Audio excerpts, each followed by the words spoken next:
The man whose potential you are currently mourning isn't a tragic genius, misunderstood by a cruel world. He is a broken script, running on an endless, looping repeat, and you are the only one left in the theater, still trying to rewrite his ending.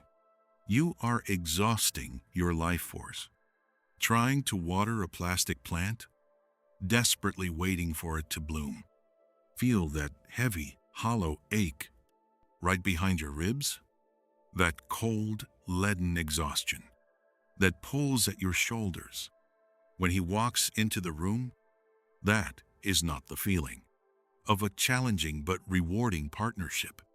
That is the physical sensation of carrying a grown adult.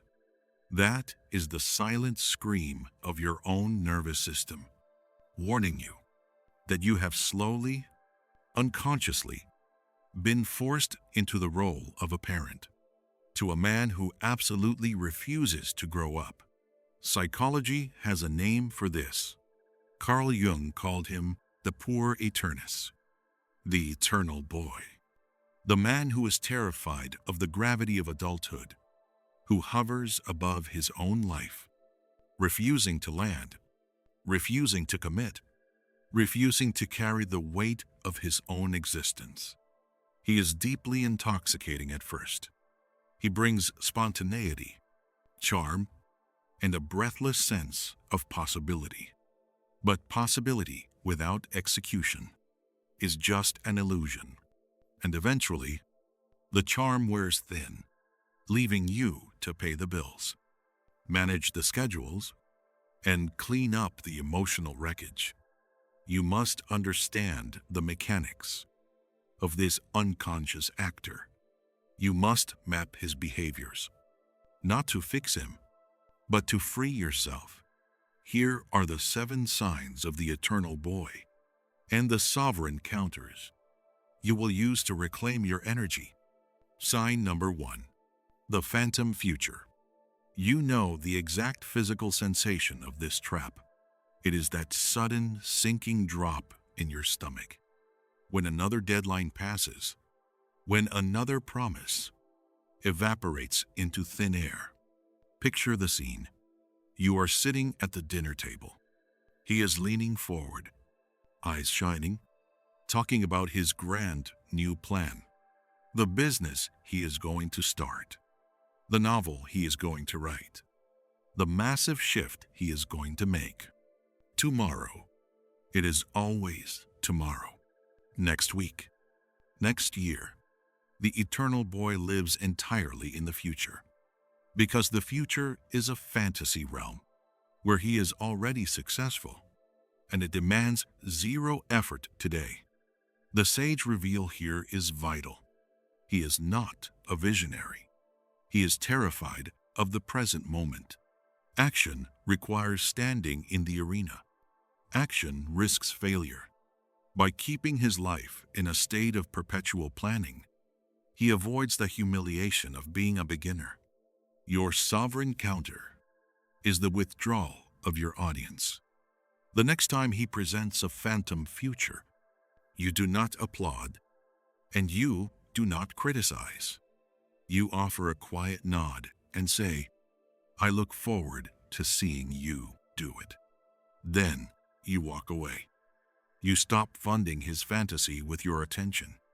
You demand the currency of action, and until he pays it, your emotional bank is closed. Sign number 2. The martyr's deflection. You feel this in the tight, grinding tension in your jaw. When you listen to his daily monologue of grievances, you are in the car ride home, and the script begins. His boss is threatened by him. The system is rigged. His ex ruined his confidence. The world simply does not recognize his unique brilliance. To the unconscious actor, the universe is a conspiracy designed to keep him down. The sage reveal is that this persecution complex is a brilliant, desperate defense mechanism. If the world is rigged against him, then his stagnation is not his fault. He gets to remain the innocent victim of circumstance, rather than the architect of his own misery. Let us be absolutely clear about the safety boundary here. Understanding his profound weakness and insecurity is your weapon for detachment, not a reason to stay and be his therapist. Empathy is a telescope to observe his tragic dance from a safe distance, not a rope to tie yourself to his sinking ship. Your sovereign counter is radical neutrality. When he launches into his martyr script, you do not validate his victimhood. You ask one surgical question. That sounds incredibly frustrating. What are you going to do about it? And then you hold the silence. You let the silence stretch until it becomes unbearable. You force him to look at his own empty hands. Sign number 3. The intimacy vertigo. Notice the sudden chill in the room, the invisible wall of ice that drops. Exactly when you feel closest to him, you are having a moment of genuine, quiet connection. A vulnerable conversation on the couch, in the dim evening light. And suddenly, without warning, he makes a mocking joke. He picks up his phone, he leaves the room, or he picks a senseless argument over nothing. The eternal boy suffers from severe vertigo when he gets too close to the ground of real intimacy. The sage reveal is that true intimacy requires maturity. It demands that you stand still, that you allow yourself to be seen, flaws and all. The boy in a man's body cannot tolerate being truly seen because he fears you will discover how empty he feels inside. He pulls away to regain the illusion of control. Your sovereign counter is to stop chasing the ghost. When he creates distance, let him go. Do not interrogate him. Do not ask him what is wrong. Do not try to warm up the cold room. You hold your center. You let him retreat into his fortress, and you go about your beautiful sovereign life. When he realizes that his withdrawal no longer triggers your panic, the power dynamic shatters. Sign number 4. The chaos smokescreen. The physical signal is the sudden, exhausting spike of adrenaline, the frantic, manufactured heartbeat of an entirely avoidable emergency. It happens like clockwork. Rent is due, an important adult conversation is scheduled, or a commitment must be met, and suddenly, he is in crisis. He has a mysterious, debilitating illness. He lost his keys. He got into a feud with a neighbor. There is always a fire, and you are always handed the extinguisher. The sage reveal is that chaos is the ultimate distraction from duty. As long as his life is a raging fire, no one can reasonably expect him to build a solid house. It is an unconscious strategy to force you back into the caretaking role. Your sovereign counter is the boundary of non-intervention. You say, I see that you are dealing with a crisis right now. I have faith you can figure it out. And you step back. You do not make the phone calls for him. You do not offer the loan. You do not clean up the mess. You let the fire burn out, and you let him stand in the ashes of his own making. Sign number 5. The nostalgia trap. You feel this as a dull, repetitive ringing in your ears. The profound boredom of hearing the same glorified memory for the 100th time. Sitting with friends or having a drink, he inevitably steers the conversation back to a high school triumph, a college adventure, a past job where he was the king of the world. He lives in a museum of his own past glories. The sage reveal is that the past is the only place the eternal boy feels truly safe. The past is finished. It cannot be failed. It cannot ask anything more of him. By wrapping himself in nostalgia, he avoids the painful reality that his present is hollow and his future is unwritten. Your sovereign counter is ruthless presence. You do not indulge the history lesson. You redirect the energy. You ask, what is inspiring you right now? What are you building today? You force the spotlight out of the museum and onto the empty stage of the present. If he has nothing to show, you let the awkwardness sit. You do not fill the void for him. Sign number 6. The infinite rehearsal. The body signal is the suffocating, heavy weight of stagnation. Look around his environment. It is a graveyard of abandoned beginnings. Stacks of unread books on philosophy, unused, expensive gym equipment, domain names bought and left to expire, half-finished projects, gathering dust in the corner. The eternal boy loves the thrill of the starting line. He is addicted to the rush of the launch. The sage reveal is that he absolutely despises the middle. The middle is the grind. The middle is where it gets boring, difficult, and lonely. The middle is where boys quit, and men are forged. He is caught in an infinite rehearsal for a play that will never open. Your sovereign counter is to stop buying tickets to the rehearsal. You must develop a profound allergy to mere words. You train your nervous system to only respond to sustained, disciplined momentum. When he buys the new guitar or signs up for the new course, you remain entirely neutral. You reserve your respect for completion, not for conception. Sign number 7. The guilt mirror. This is the most insidious sign of all.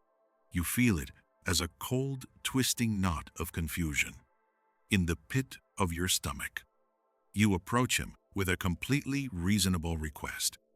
You ask him to clean up his space, to take responsibility for an error, to step up and be an equal partner. And instantly, the mirror flips. He twists your request into a brutal attack on his character. Suddenly, you are nagging. You are controlling. You are never satisfied. You are exactly like his mother. By the end of the conversation, you are somehow apologizing to him for asking him to be an adult. The sage reveal is that the eternal boy cannot tolerate the slightest drop of shame. He has no internal container for guilt. When faced with his own inadequacy, his fragile ego shatters, and he must urgently project that bad feeling onto you. He makes you the tyrant, so he can remain the oppressed rebel. Once again, remember your safety boundary. Understanding this deep psychological fragility does not mean you accept the projection. It means you recognize the game and refuse to play. Your sovereign counter is the unyielding wall. You do not defend yourself against his false accusations. You do not explain that you are not trying to be his mother. You look at him with cool, terrifying clarity, and you say, I am not attacking you. I am asking you to handle your responsibilities. We can talk again when you are ready to address the actual issue. And then you leave the room. Now, we must turn the lens. We must look into the shadows of your own internal landscape. We must engage in the internal investigation. Why was your gate left open to this wandering boy? What part of you believed that you were not allowed to demand a fully formed equal? We do not ask these questions to assign blame. Blame is a useless currency. We ask these questions to forge the keys to your absolute sovereignty. Look deeply at the dance you have been engaged in. The eternal boy does not attach himself to just anyone. He seeks out the deeply competent, the hyper-responsible, the empathic fixer. He seeks out the woman who is secretly addicted to potential. You must confront the uncomfortable truth. A part of you feels safe, being the strong one. A part of you believes that if you make yourself utterly indispensable to him, if you solve his problems, if you manage his chaos, he will never abandon you. You have traded an equal partnership for a dependent hostage. You fell in love with his unmanifested potential, believing that your love, your patience, and your endless sacrifices would be the magic alchemy that finally turned the boy into a man. But love cannot bestow maturity. Love cannot do the grueling internal labor of growing up. Only suffering, consequence, and necessity can do that. And by shielding him from the consequences of his actions, by acting as a shock absorber, you have actually become the enabler of his endless childhood. You must locate the leak in your own boundaries. Where did you learn that your value is tied to your usefulness? Who taught you that love means carrying the weight of another person's unlived life? It is time to lay that heavy, rotting burden down on the earth. You are not a rehabilitation center for broken men. You are not a halfway house for endless potential. You are a sovereign being, and your energy is a finite, sacred resource. Imagine your life as a vast, beautiful, walled garden. For too long, you have left the iron gate swinging wildly on its hinges, allowing emotional wanderers, chaotic boys, and vampires of potential to stroll in, trample your flowers, and sit under the shade of your trees. While contributing absolutely nothing to the soil, you have watched them eat the fruit of your labor, while complaining about the taste. It is time to close the gate. You are the gatekeeper of your reality. From this moment forward, you institute a new law of entry. Access to your time, your empathy, your body, and your spirit requires the toll of absolute maturity. The ticket is accountability. The currency is action. Words are no longer accepted here. Promises are no longer accepted here. The phantom futures and the museum of past glories are denied entry at the door. When you finally stop mothering the men in your life, when you drop the exhausting armor of the constant caregiver, you will feel a shock to your system. There will be silence. There may be a terrifying, temporary emptiness. Let it be empty. Let the quiet wash over you. In that quiet, you will rediscover your own unlived life. You will find all the energy, all the passion, all the drive that you were pouring into a bottomless well, rushing back into your own veins. You are not a victim of the eternal boy. You were simply an unconscious participant in a very old play. Today, you tear up the script. You resign from the role. You step off the stage, walk out of the theater, and into the blinding, brilliant light of your own sovereign life. Guard your garden. Demand an equal, and let the boys play elsewhere.